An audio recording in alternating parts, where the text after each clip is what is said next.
Mental health is a state of mental well-being that enables people to cope with the stresses of life, realise their abilities, learn well and work well, and contribute to their community.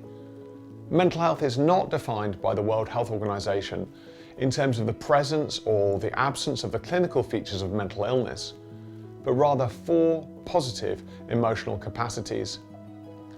The fourth and final capacity is about making a contribution to community. Before we think about the contribution part, it's important to highlight the fact that isolation is typically detrimental for our mental health. Christians believe that God has created us to be in community and not alone. That's not to say that wanting time alone is unhealthy, or that being more introvert than someone else is anything to worry about. We've all different preferences about the amount of time that we spend with others. But that's not the same as becoming isolated. Being part of a community is about being known and valued by others. It may be within a church, neighbourhood organisation, or workplace. The key to community is knowing that you are really part of it. This is an important emotional health indicator known as belonging.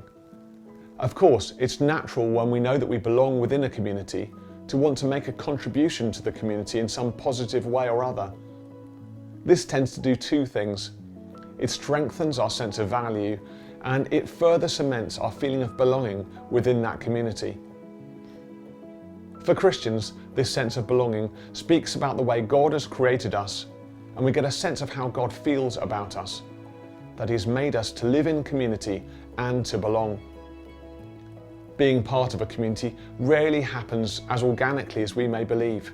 Instead, we may need to identify and then contribute to a community before we can build the relationships necessary for us to feel that we truly belong. This can be difficult, especially if we are struggling with our mental health.